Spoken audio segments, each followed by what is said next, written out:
Queridos hermanos, es un privilegio especial estar en una nueva congregación en Santa Cruz.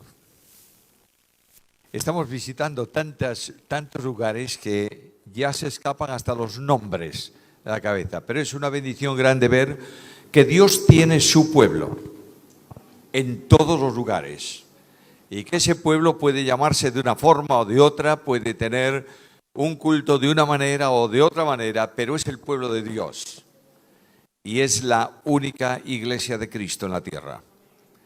Y esta iglesia está siendo edificada por el Señor. El compromiso de Cristo con su iglesia es muy sencillo y dice: yo edificaré mi iglesia. La sociedad de hoy es una sociedad problemática y corrupta, pero Él sostiene la iglesia. Y la iglesia del Señor descansa en las manos de Cristo. Y en esa mano admirable de Jesús, cada uno de nosotros encontramos sustentación, aliento, ayuda, orientación, consolación y esperanza. Cristo es el centro. Y cuando perdemos de vista a Cristo, perdemos de vista la vida cristiana y la razón de la vida cristiana. Ahora, primeramente, antes de abrir la Biblia y leer un pasaje sumamente conocido de todos, Mateo capítulo 13, antes de leer el pasaje yo quiero daros un saludo muy cariñoso de vuestros hermanos en España y especialmente los que se reúnen en la ciudad de Vigo, en la Iglesia Unida de la ciudad. Es la iglesia más antigua de la ciudad de Vigo. Estamos celebrando 140 años. Y el Señor ha mantenido esa iglesia ahí. Está, por su gracia, creciendo. Me traen un micro. ¿Por qué está enfadado conmigo? Gracias. Está creciendo y está abriendo nuevos puntos de testimonio, no por lo que nosotros hacemos, sino por lo que Él hace, por medio de nosotros. La obra de Dios no la puede hacer nadie más que Dios. Él hace su obra. ¿La hace por medio de nosotros? Sí, es verdad que la hace por medio de nosotros, pero nosotros somos simplemente los instrumentos en su mano. Por tanto, toda la gloria de lo que se produce no puede ser del instrumento. Es del Señor que maneja el instrumento. Saludos de vuestros hermanos, ellos están orando por este tiempo aquí y espero que sea de bendición para vosotros la reflexión que vamos a tener esta noche. Abrimos la Biblia, Evangelio según Mateo, capítulo 13. Es el capítulo de las parábolas y es el capítulo de las parábolas del reino para el tiempo actual, por tanto es el tiempo o el capítulo de las parábolas para la iglesia de Jesucristo. Leo en el capítulo 13, en la palabra del Señor, y dice así: en aquel día salió Jesús de la casa y se sentó junto al mar. Y se le juntó mucha gente, y entrando él en la barca, se sentó, y toda la gente estaba en la playa. Y les habló muchas cosas por parábolas, diciendo: he aquí el sembrador salió a sembrar, y mientras sembraba, parte de la semilla cayó junto al camino, y vinieron las aves del cielo y la comieron. Parte cayó en pedregales, donde no había mucha tierra, y brotó pronto, porque no tenía profundidad de tierra. Pero salido el sol, se quemó, porque no tenía raíz, se secó. Y parte cayó entre espinos, y los espinos crecieron y la ahogaron. Pero parte cayó en buena tierra y dio fruto, cual a 100, cual a 60 y cual a 30 por uno. El que tiene oído para oír, oiga. E inmediatamente a esto los discípulos vienen. Nunca los discípulos entendían realmente todo. Y le preguntan al Señor. Entonces, acercándose los discípulos, le dijeron: ¿por qué hablas por parábolas? Y él le respondió: a vosotros os es dado saber los misterios del reino de los cielos, mas a ellos no les es dado. Porque a cualquiera que tiene se le dará y tendrá más, pero al que no tiene, aún lo que tiene le será quitado. Por eso les hablo por parábolas para que porque viendo no ven y oyendo no oyen ni entienden, de manera que se cumple en ellos la profecía de Isaías que dijo: de oído oiréis y no entenderéis, y viendo veréis y no comprenderéis o no percibiréis. Y de ahí en adelante sigue el texto. La parábola de la palabra puesta en la tierra. Pero el entorno del pasaje exige analizarlo a la vista de alguien que está por ahí y que no se detecta directamente en la lectura, y ese es el enemigo de la iglesia y el enemigo de Dios, Satanás. Y él procura en su estrategia impedir que la palabra actúe, porque él sabe que la palabra procede de Dios y es además poderosa para redarguir, para corregir, para instruir en justicia, pero algo más. La palabra de Dios es viva y eficaz. Por tanto, él no quiere que esto que es vital, utilizado por el Espíritu, haga su efecto. Y va a procurar por todos los medios retirarlo de circulación. A lo largo de la historia de la humanidad, y yo no quiero extenderme tan atrás en la historia de la humanidad, a lo largo del Nuevo Testamento, Satanás ha estado luchando permanentemente, no tanto contra la iglesia, sino contra la Biblia. Y Satanás ha estado procurando que los hombres no crean en la inspiración plenaria de la Biblia. Y Satanás ha procurado que los hombres entiendan que dentro del escrito bíblico hay cosas que son de Dios y otras cosas que salieron del autor humano. Por tanto, hay que seleccionar ahí lo que es de Dios para aceptarlo y lo que es del hombre para rechazarlo. ¿Y quién sabe lo que es de Dios en la lectura simple de una cosa y lo que no es de Dios?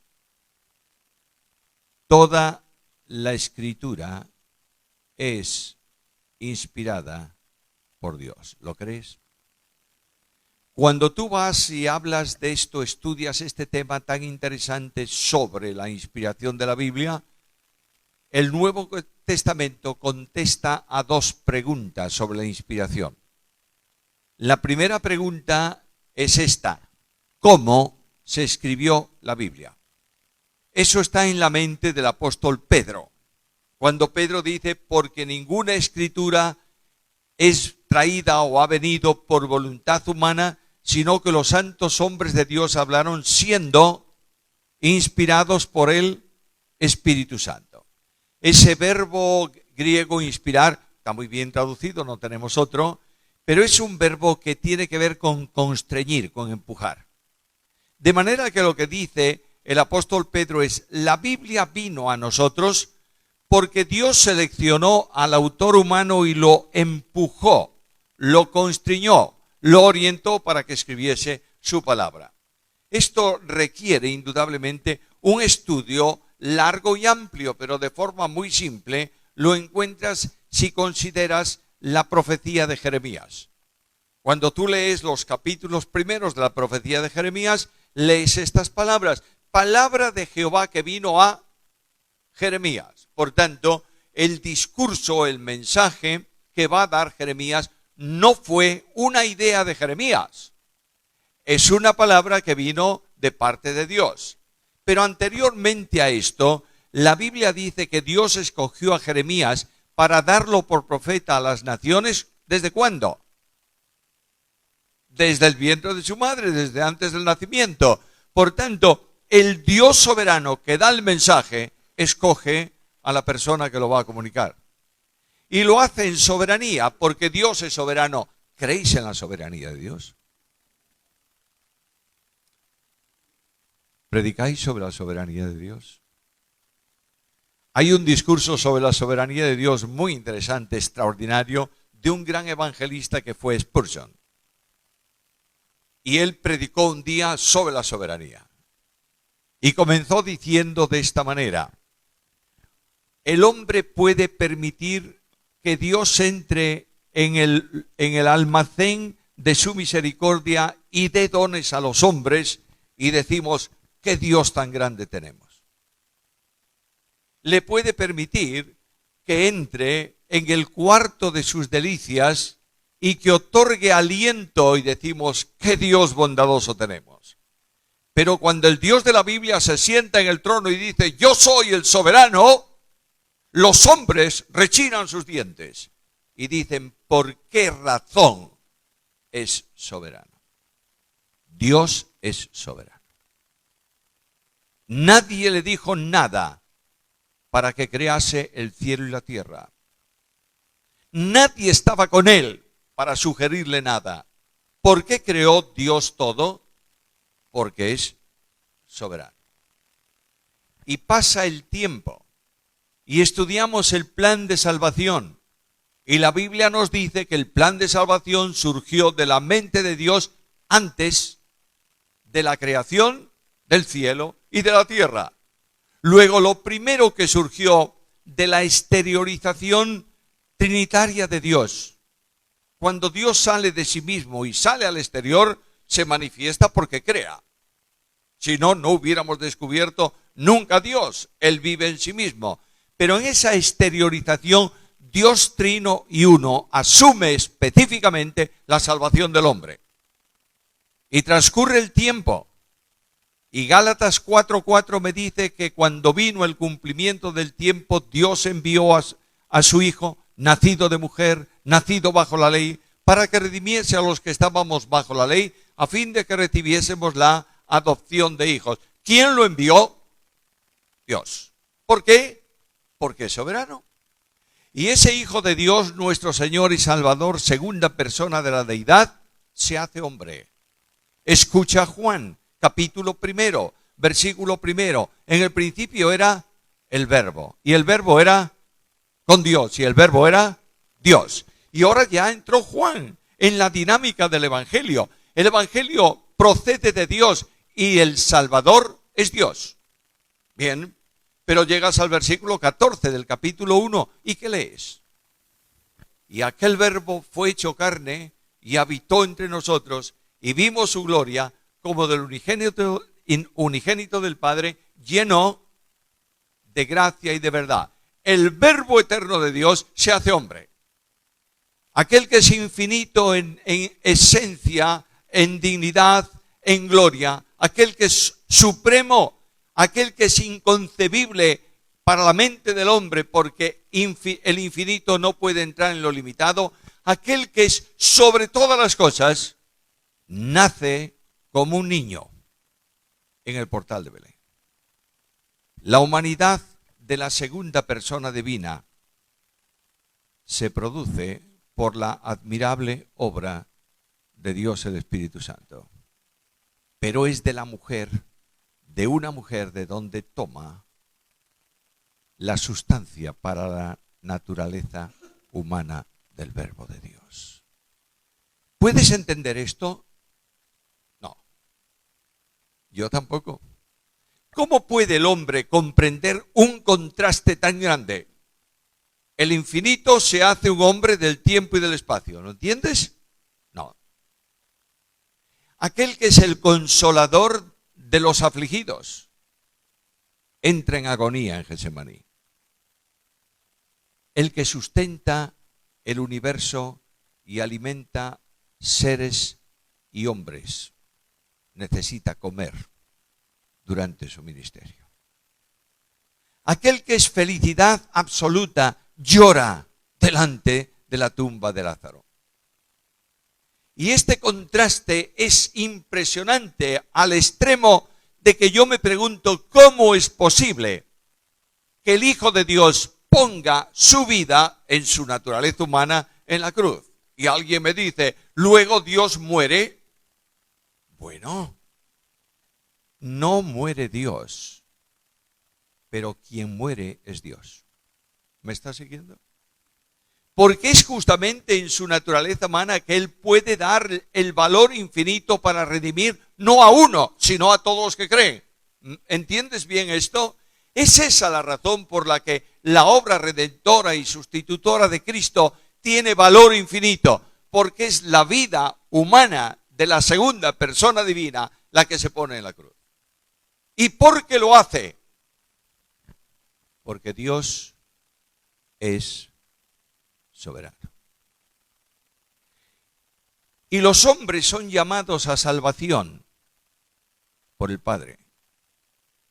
El Padre es el que llama y conduce a los hombres a Jesús. ¿Cómo es el Padre que llama? Yo pensé que era Cristo el que llamaba. Y alguien me dice, no, estás equivocado. Es el Hijo. ¿Y dónde lo encuentras? Bueno, Mateo 11:28, que dice que Jesús dijo, venid a mí todos los que estáis trabajados y cargados, y yo os haré descansar. ¿Quién llama, el Padre o el Hijo? El Padre. Porque Jesús dice, yo no hablo nada de mí mismo. Todo lo que hablo, lo he oído ¿de quién? Del Padre. Y sin el llamado del Padre, nadie va a Jesús. Y cuando el hombre cargado con su miseria acude a Cristo, la segunda persona de la deidad lo acepta. El que a mí viene, de ningún modo lo rechazo.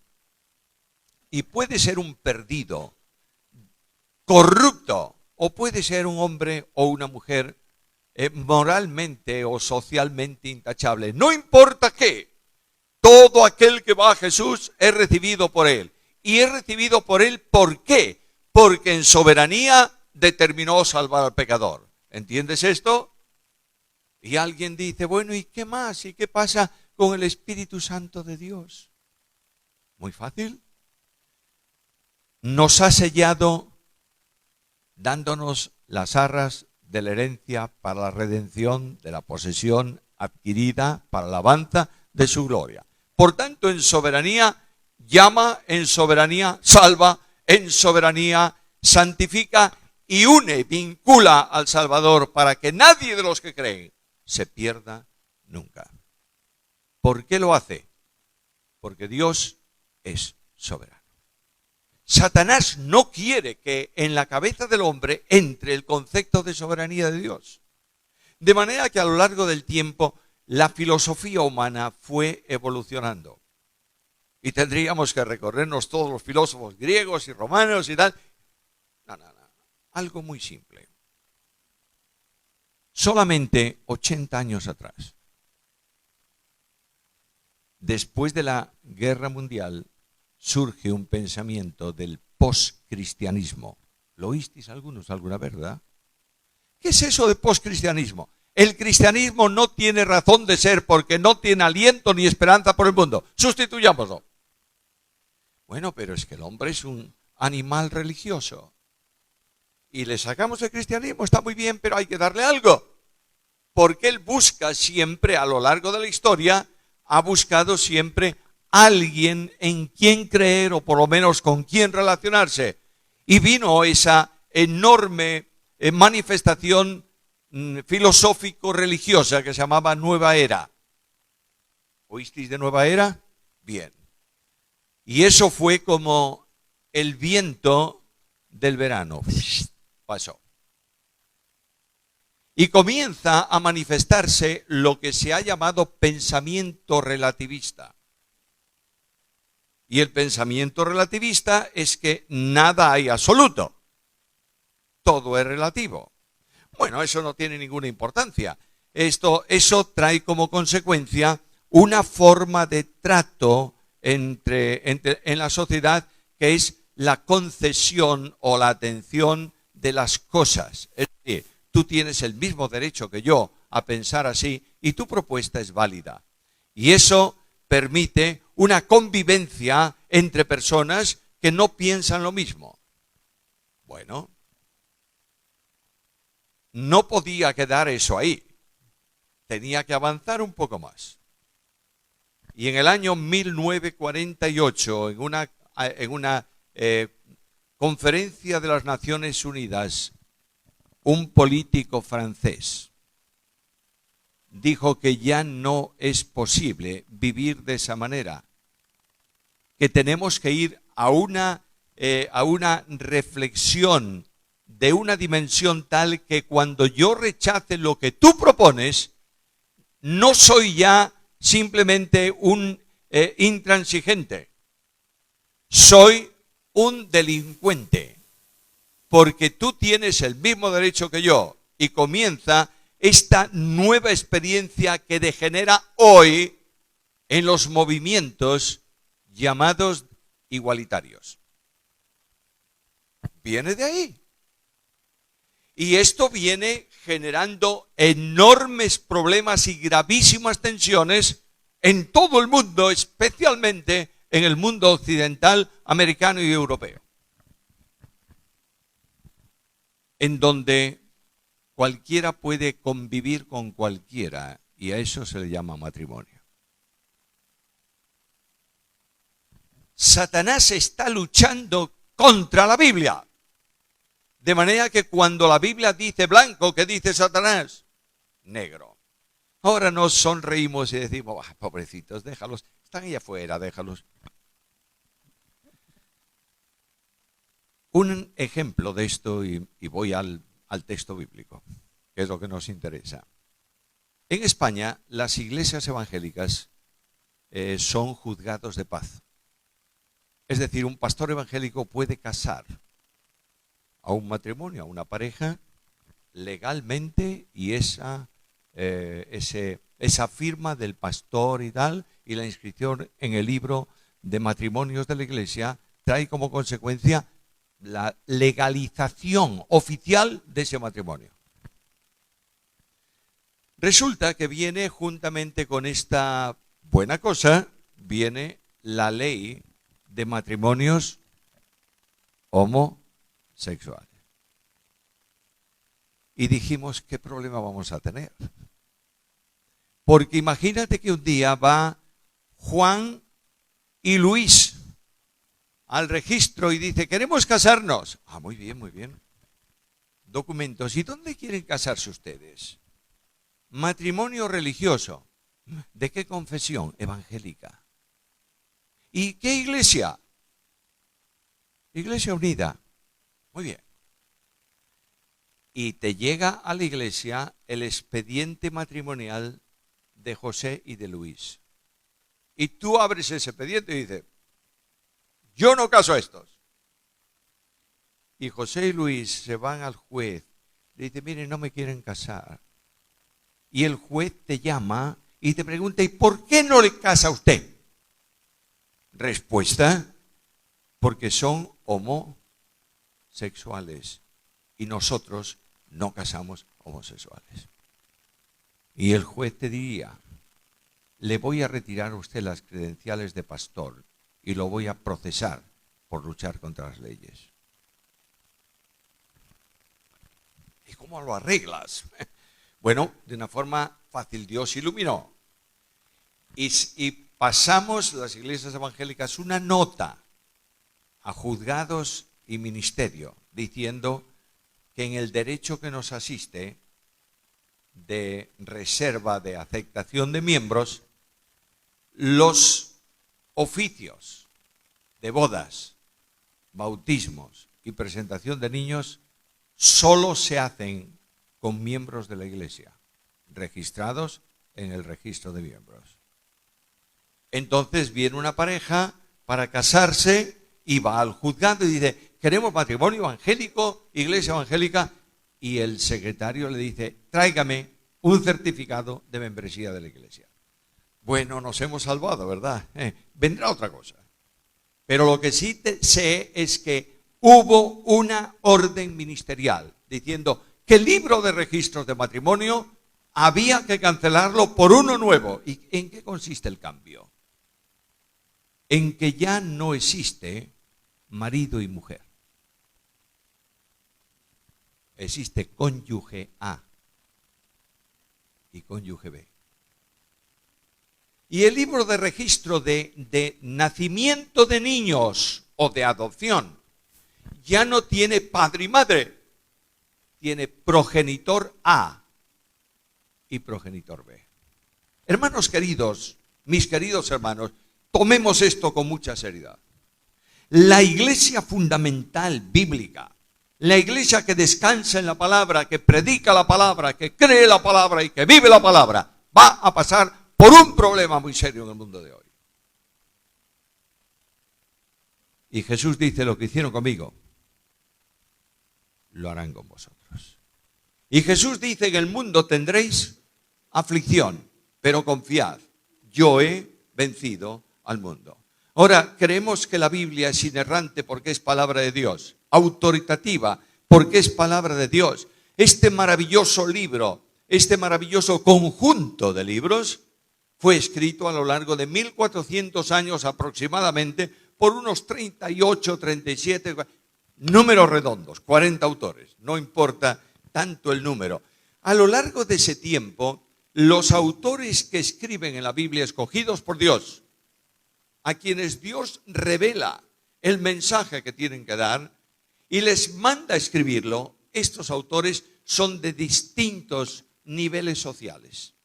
Hay un boyero recogedor de cabraígos, hay un rey con una sabiduría tremenda, hay un estadista como Moisés, hay multitud de personas. Y cada uno escribe con su estilo propio. Tenemos un rabino convertido en el Nuevo Testamento, pero junto a él tenemos pescadores del mar de Galilea. De manera que hay una multiforme identidad, tanto de conocimientos como de capacidades. Pero lo que me sorprende es que lo que la Biblia dice en el primer libro de la Biblia, el libro de Job, lo mantiene a lo largo de los 66 libros. Y que lo que se ha escrito en los albores de la revelación escrita coincide plenamente con lo que se dice al final de la misma. ¿Por qué? Porque Dios es el autor de su palabra.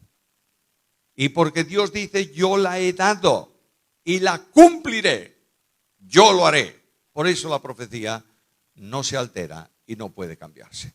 Qué admirable libro tenemos con nosotros. Pero este libro es necesario para una vida conforme a la voluntad de Dios. En primer lugar, nadie puede ser santo sin Biblia. Escucha el Salmo.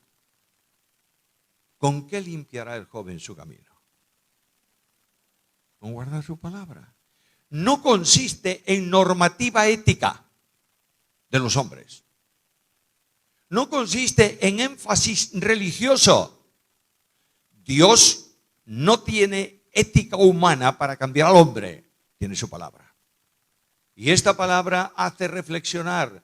Y dice también el salmista: en tus mandamientos medito. ¿Para qué?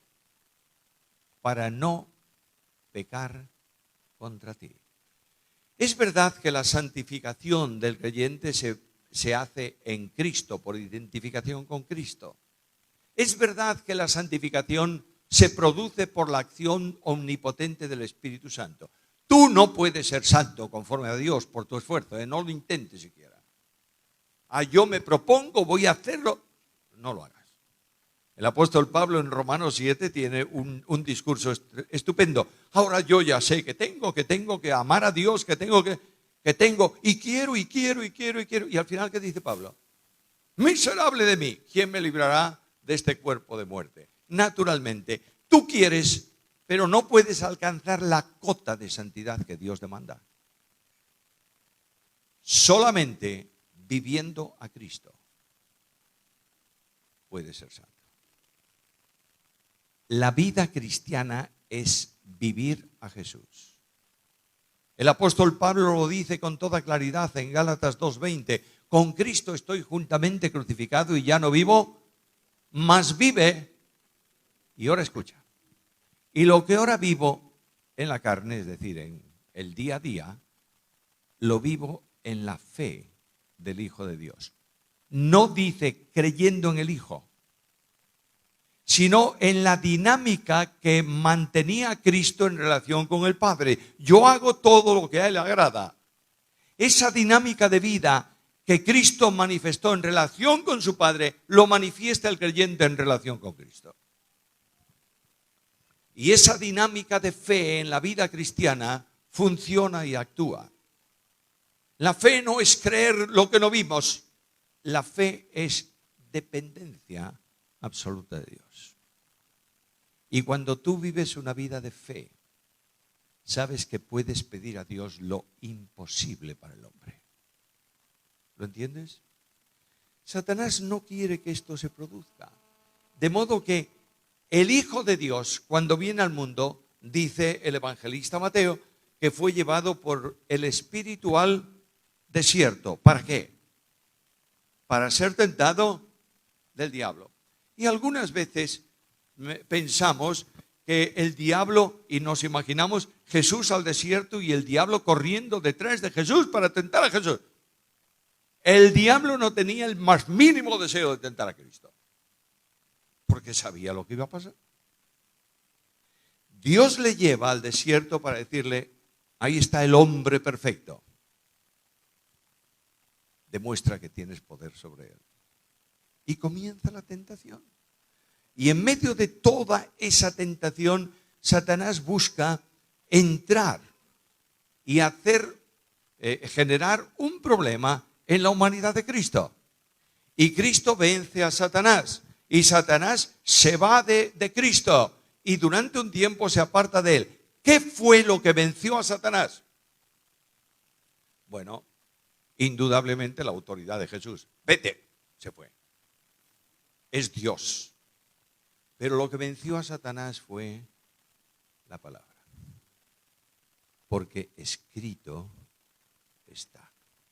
Y responde a la tentación de Satanás ¿con qué cosa? Con la palabra. ¿Sabes por qué la palabra es el instrumento número 1 de defensa cristiana por el Espíritu Santo? Porque es viva y eficaz. Es como una espada de dos filos. Y cuando la palabra de Dios es aplicada por el poder del Espíritu, hay victoria en la vida cristiana. Cuando la palabra de Dios no está firme en la vida cristiana, no hay posibilidad de victoria. Cuando la palabra de Dios no está en el púlpito de la iglesia, es un fracaso el púlpito. Y hoy en día, lamentablemente, estamos viviendo un tiempo de tragedia en el púlpito cristiano, en donde la Biblia se usa para introducir un sermón que no es bíblico.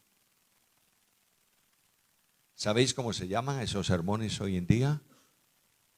Mensajes motivadores. Vaya nombre. Lo que motiva al creyente es la Biblia. No lo que dice el pastor de la iglesia, no lo que dice el conferenciante, lo que Dios dice en su palabra. Y la iglesia cristiana que quiere vivir a Cristo y que quiere ser victoriosa en Cristo, tiene que volver sin condiciones a la Biblia.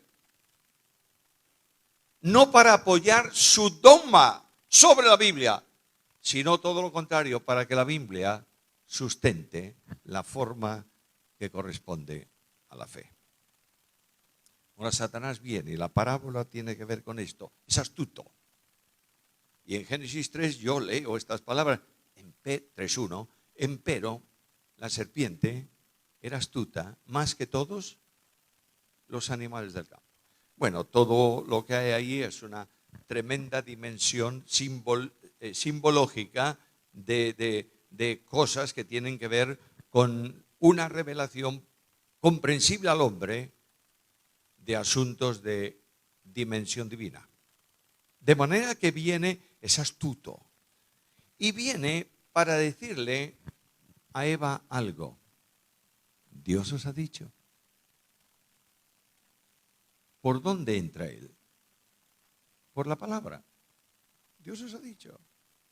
Y en cuanto comienza a hablarles de la palabra, comienza a retorcer la palabra. Con que Dios os ha dicho, no comeréis del fruto de los árboles del huerto. Y ella dice, no, solo de uno, que nos dijo, no comáis de él, ni le toquéis. ¿Dijo eso Dios? No. Bueno, no echemos culpa a Eva, porque yo sé que a Eva se le ha golpeado de muy mala manera, porque es la responsable del pecado del mundo y porque mira lo que hizo y no sabía la Biblia. No. Nada de eso. Lo que ocurre es que Adán y Eva toman una determinación para que no tengamos ni por casualidad el tomar un fruto del árbol y desobedecer a Dios, ni nos acercamos a Él para comerlo, ni le tocamos. Pero ahí viene Satanás para decirle, oye, Dios está equivocado ¿en qué? En lo que os dijo. Y la mujer levanta la primera puerta que da acceso a la tentación. Y vio el árbol. Segunda puerta, codició el árbol. Tercera puerta, tomó del árbol. ¿Y qué pasó? El fracaso. Satanás consiguió una victoria comenzando por distorsionar la palabra de Dios. Claro, esta Eva fue una tragedia. Es la responsable del pecado. Mujeres, qué barbaridad, ¿eh? Bueno, cuando tú abres la Biblia, lees esto de Pablo. Eva cayó siendo tentada. Pero Adán no fue tentado.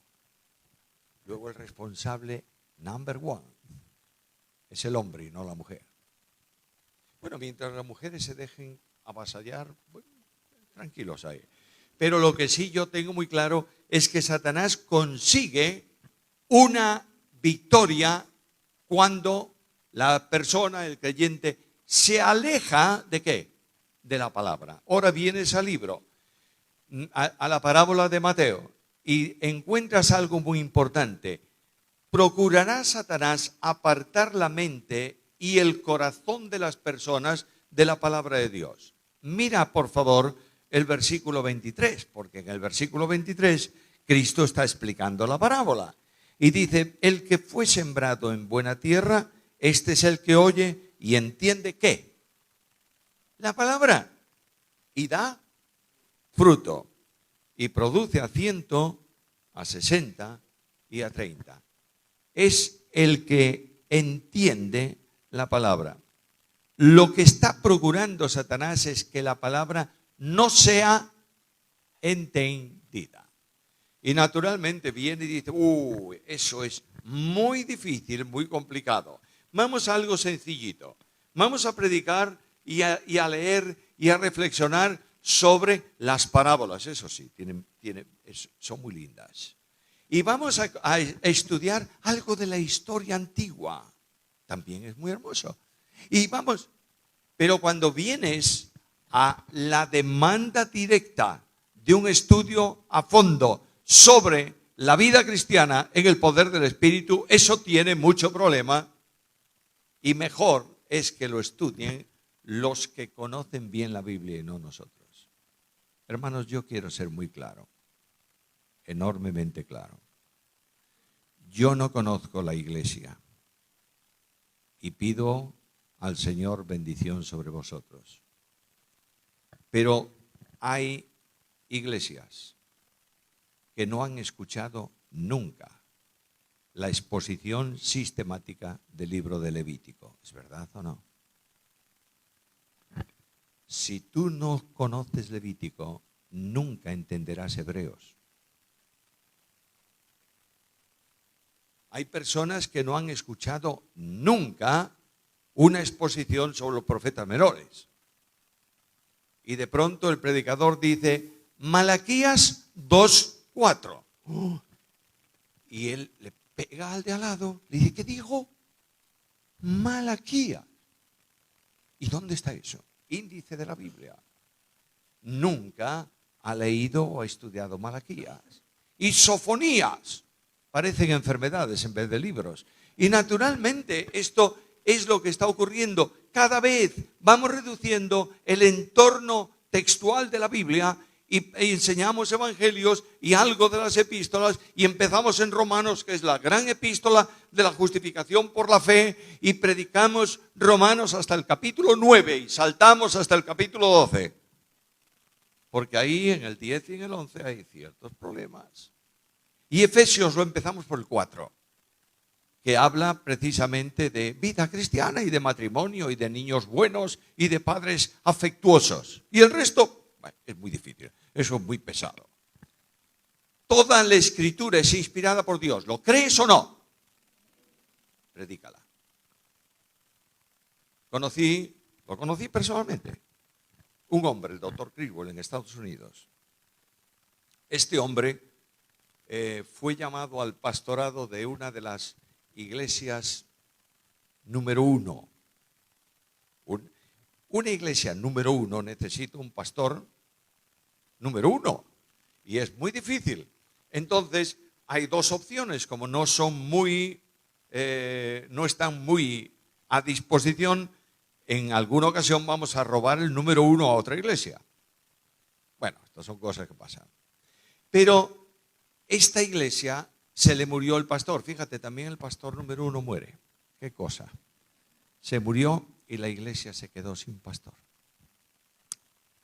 Entonces la comisión pro pastor, que tenía que buscar el nuevo pastor, se fue a uno de los institutos, a los seminarios de la ciudad, hay varios, y habló con el presidente y le dijo: mire, somos la comisión de la iglesia tal, yo no voy a mencionar los nombres, esto de la iglesia tal, y queríamos pedirle un favor. ¿Podría usted recomendarnos una persona que predique los domingos hasta que tengamos el pastor de la iglesia, el nuevo?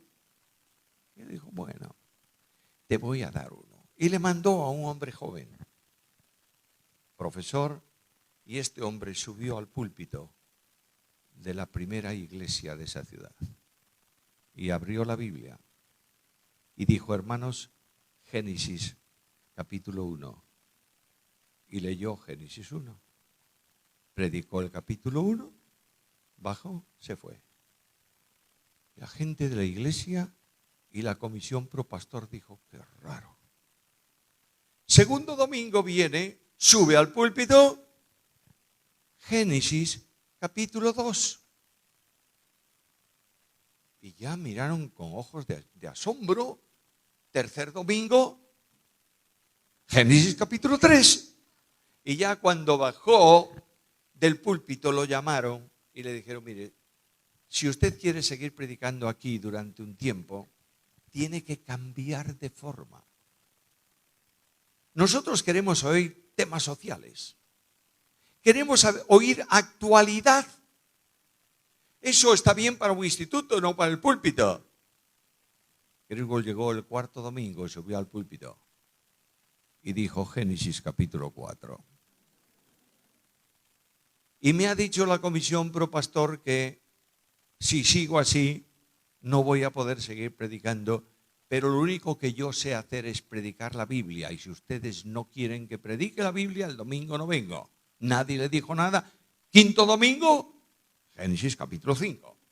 Y claro, la gente empezó a sentir el impacto ¿de qué? De la palabra. Y dijeron a la comisión pro pastor: ¿para qué buscar otro? Quédese este.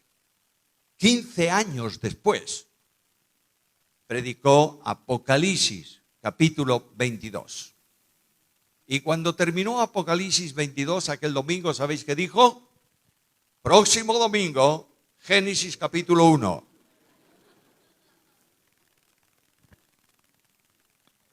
Hermanos míos, Biblia, solo Biblia, nada más que Biblia. La iglesia no está para ser entretenida con chistes y con historias, está para escuchar a Dios. Y la iglesia sólida es la iglesia que conoce la Biblia y entiende la palabra. Ahora, algo más va a hacer Satanás. Va a procurar eliminar la palabra por la tribulación. De manera que si tú te identificas con la Biblia y vives conforme a la Biblia, ¿qué va a ocurrir? bueno, vas a ser algo raro en la sociedad de hoy. Hay alumnos de la universidad que son cuestionados por su moral no cristiana, por su moral bíblica. ¿Me entendéis? Y claro está, viene el problema.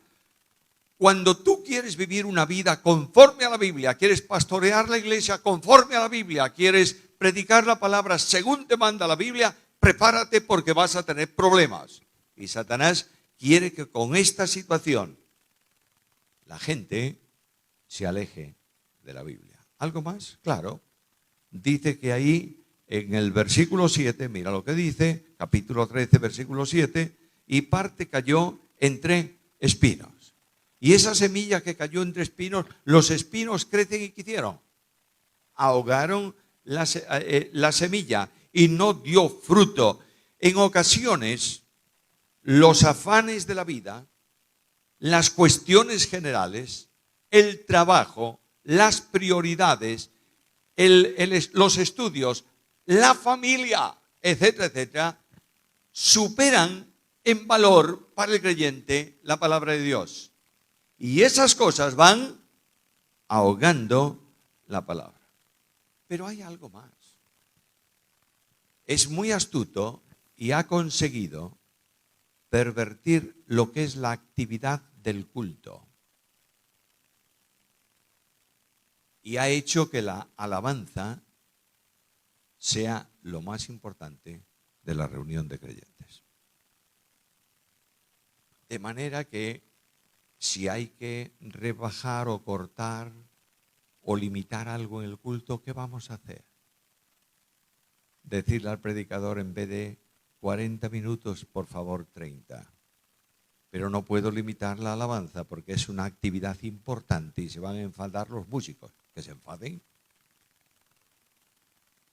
Pero lo que no puedes es alterar lo que la Biblia enseña. La alabanza no es una actividad, es una actitud. Jesús dijo que la vida del creyente es vista por los hombres y ¿qué ocurre? Glorifican nuestro Padre en los cielos. Por tanto, lo que es importante es una vida que glorifique a Dios en el canto y fuera del canto. Una vida que esté en consonancia con la Biblia para que la vida sea de honra y de gloria al Hacedor. ¿Algo más? Sí, hay muchas cosas más ahí en la parábola, pero yo quiero terminar porque espero que cada uno quiera ir a cenar a su casa esta noche. Van al trabajo mañana y dicen, por favor, frena ya has dicho bastante. Bueno, voy a terminar pronto. Satanás va a procurar que la Biblia no controle tu vida. Tú vas a Deuteronomio capítulo 6, versículos 6 al 9 y dice, escucha Israel, Jehová tu Dios, Jehová es uno. Las palabras que yo te mando estarán sobre tu corazón y las enseñarás a tus hijos y hablarás de ellas estando en tu casa y por el camino y al levantarte y al acostarte. Y resulta que a lo largo de los últimos años tenemos cuantas Biblias quieras comprar. Y si no, pregúntenle al librero. Y tienes la Reina Valera 60 y ahora la Reina Valera 77 y la Reina Valera revisada y la Biblia de las Américas y la nueva versión internacional y la Biblia del pastor y la Biblia del oyente y la Biblia de la mujer y la Biblia arcoíris. ¿Y cuántas puedes comprar? Satanás dice, todas, compra, dale, llévate todas las Biblias. Tengo una buena colección de Biblias. El problema no es que tú tengas la Biblia, es que la Biblia te tenga a ti. ¿Entiendes? Y la Biblia se lee poco. Yo pregunto a los padres presentes, ¿cuánto tiempo estáis dedicando? No quiero respuestas. Diariamente para que vuestros hijos conozcan la Biblia. Oye, es que mi niño quiere ver no sé si hoy se ponen eso, el Pato Donald. ¿No se ponen ya el Pato Donald? No, que va, eso ya es de mi tiempo. Pero bueno, el Son Goku o este animalito raro que anda por ahí. Bueno, oye, déjaselo ver, por favor. no maltrates al chico, no lo conviertas en una monja. No, debe ver la televisión. Pero ¿le has contado las historias bíblicas que tienen que impactarle? Detrás del héroe de la televisión no hay nada. Detrás del héroe bíblico está Dios. Y tú te acercas a tu hijo que ha visto el japonés este que se sube por todos lados y rompe todas las cosas, y le dices, oye, ¿tiene fuerza ese, eh? Sí, pues ven. Había un hombre que una noche se levantó y se fue a las puertas de la ciudad donde estaba preso y arrancó las puertas con los cerrojos y con los postes y las subió a un monte. ¡Qué fuerza! ¡Qué fuerza! ¿Sabes quién le daba la fuerza? Solo eso. La lectura familiar de la Biblia es en España y en Europa, es una rareza. No hay tiempo, ¿verdad? Además, los creyentes trabajan tanto que no tienen tiempo para leer la Biblia. ¿Es verdad o no? Bueno, no es verdad, pero es la disculpa. ¿Es así? Es así. Yo preguntaría a esta congregación esta noche, ¿cuántos de los presentes? No me contestéis, porque la Biblia tiene un versículo que dice, no mintáis los unos a los otros. Pero yo os preguntaría esta noche, ¿cuántos tenéis un plan de lectura y lo estáis cumpliendo leyendo la Biblia entera todos los años? ¿Cuántos? ¿Sabes que solamente te ocupa un cuarto de hora diario eso? Si me amáis, guardad mis mandamientos. ¿Los conoces?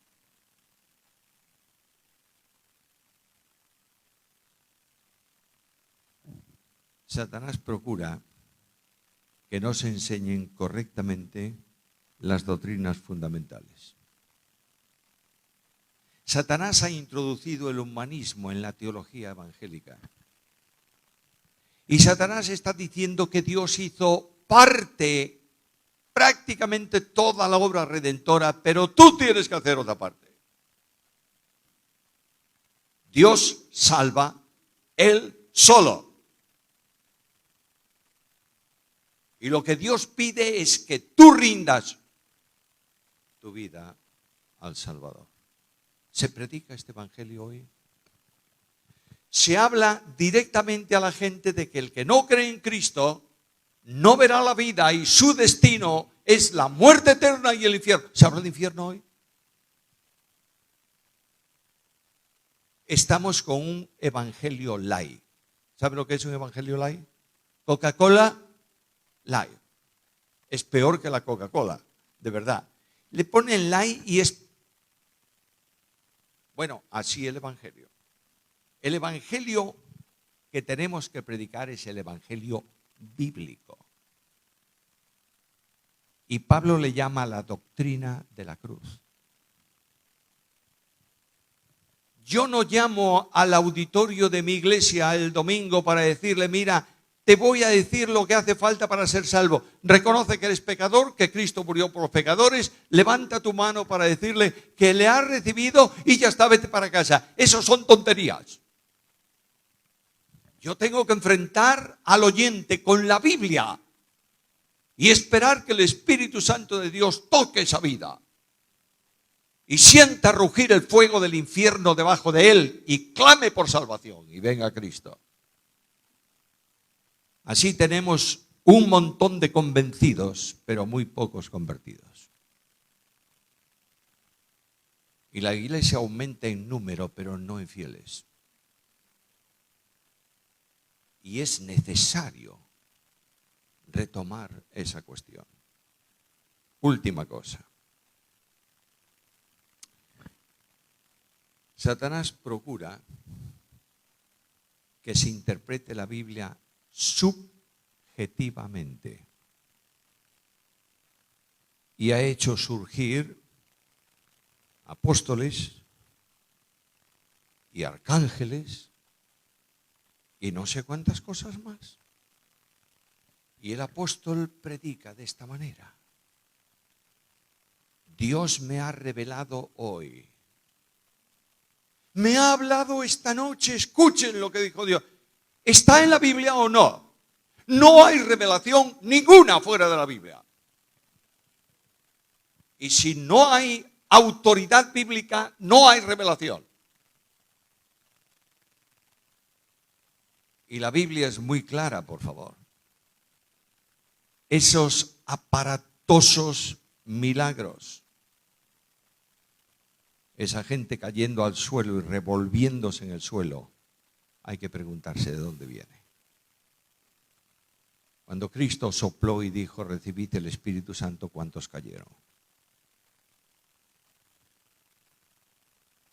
Y cuando Pablo y Pedro predicaban en Hechos de los Apóstoles, ¿cuántos cayeron?